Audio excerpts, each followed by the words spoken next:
സീത്തോട് ചെയ്തു. ശ്രീത്ത്, ഇവിടെ തെരഞ്ഞെടുപ്പ് തീയതി പ്രഖ്യാപിച്ചാൽ ഉടൻ പാർട്ടി സംസ്ഥാന സെക്രട്ടറി എം വി ഗോവിന്ദന്റെ വാർത്താ സമ്മേളനം, അവിടെ സ്ഥാനാർത്ഥികളെ പ്രഖ്യാപിക്കാൻ പോകുന്നു. തൊട്ടു പിന്നാലെ ബിനോയ് വിശ്വത്തിന്റെ വാർത്താ സമ്മേളനം, അവിടെയും സ്ഥാനാർത്ഥികളെ പ്രഖ്യാപിക്കാൻ പോകുന്നു. എന്ന് മാത്രമല്ല, ഇപ്പോൾ വി കെ പ്രശാന്തിന്റെ നേതൃത്വത്തിൽ റോഡ് ഷോ, കഴക്കൂട്ടത്ത് വേറെ റോഡ് ഷോ. അപ്പോൾ അങ്ങനെ ഞങ്ങൾ എല്ലാത്തിലും ഓൾ സെറ്റാണ്, സജ്ജമാണ്. തെരഞ്ഞെടുപ്പ് തീയതി പ്രഖ്യാപിക്കൽ മാത്രമേ ഞങ്ങളുടെ മുന്നിലുണ്ടായിരുന്ന ഏക കടമയുള്ളൂ. ബാക്കി ഞങ്ങൾ പൂർണ്ണ സജ്ജരായി കളത്തിലേക്ക് ഇറങ്ങാൻ പോകുന്നു എന്നൊരു പെർസെപ്ഷൻ ഉണ്ടാക്കൽ കൂടി ഇന്നത്തെ എന്താണ് തൊട്ടടുത്ത മണിക്കൂറുകളിലെ റോഡ് ഷോ ലക്ഷ്യമുണ്ട്. ശ്രീജിത്ത്,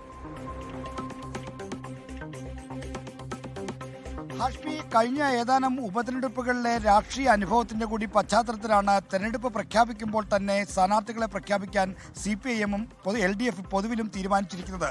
കാരണം നിലമ്പൂരടക്കമുള്ള ഉപതെരഞ്ഞെടുപ്പിൽ സ്ഥാനാർത്ഥികളെ നേരത്തെ പ്രഖ്യാപിച്ചുകൊണ്ട് തെരഞ്ഞെടുപ്പിന്റെ പ്രചരണത്തിലൊരു മേൽക്കൈ നേടാൻ UDF-നും മറ്റും സാധിച്ചുവെന്ന് CPIM പിന്നീട് വിലയിരുത്തിയിരുന്നു. അതുകൊണ്ട് ഇത്തവണ നിർണായകമായ നിയമസഭാ തെരഞ്ഞെടുപ്പിൽ അത്തരമൊരു അവസരം കൊടുക്കരുത് എന്ന് മനസ്സിലാക്കിയാണ് നേരത്തെ തന്നെ സ്ഥാനാർത്ഥികളെ പ്രഖ്യാപിക്കുന്നത്.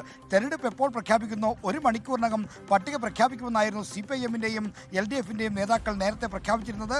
ആ പ്രഖ്യാപനം യാഥാർത്ഥ്യമാകുന്നു. 4 മണിക്ക് ജ്ഞാനേഷ് കുമാറിന്റെ നേതൃത്വത്തിലുള്ള കേന്ദ്ര തെരഞ്ഞെടുപ്പ് കമ്മീഷണർമാർ വാർത്താസമ്മേളനം നടത്തി കഴിഞ്ഞാൽ 5 മണിക്ക് തന്നെ CPIM-ന്റെ 86 സീറ്റിലെ സ്ഥാനാർത്ഥികളെ CPIM-ന്റെ സംസ്ഥാന സെക്രട്ടറി എം വി ഗോവിന്ദൻ പ്രഖ്യാപിക്കും. അതിൽ തന്നെ ഇന്ന് പ്രഖ്യാപനം നടക്കാൻ സാധ്യതയില്ലാത്തത് പ്രധാനമായും 3 സീറ്റുകളാണ്.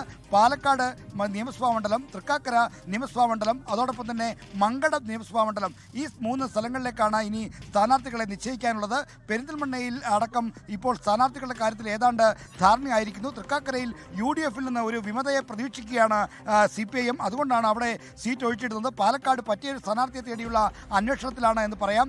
അതോടൊപ്പം തന്നെ ഈ മങ്കടയിൽ ലീഗിൽ നിന്ന് ഒരു സ്ഥാനാർത്ഥിയെ വിമതനായി കൊണ്ടുവരാൻ കഴിയുമോ എന്ന സാധ്യതകളാണ് ഇപ്പോൾ CPIM ആലോചിക്കുന്നത്. ബാക്കിയുള്ള എല്ലാ സ്ഥാനാർത്ഥികളെ ഇന്ന് പ്രഖ്യാപിക്കും. CPIM മത്സരിക്കുന്നത് 25 സീറ്റുകളിലാണ്. ആ 20 സീറ്റുകളെ സ്ഥാനാർത്ഥികളെ 5 മണിക്ക് വാർത്താ സമ്മേളനത്തിൽ ബിനോയ് വിശ്വവും പ്രഖ്യാപിക്കും. അങ്ങനെ 80, 20, 100 111 സീറ്റുകളെ സ്ഥാനാർത്ഥിയെ ഒറ്റയടിക്ക് പ്രഖ്യാപിച്ചുകൊണ്ട് പ്രചരണ രംഗത്തിൻ്റെ ആദ്യ മേൽക്കൈ നേടാൻ കഴിയുമെന്ന പ്രതീക്ഷയിലാണ് CPI നേതാക്കൾ.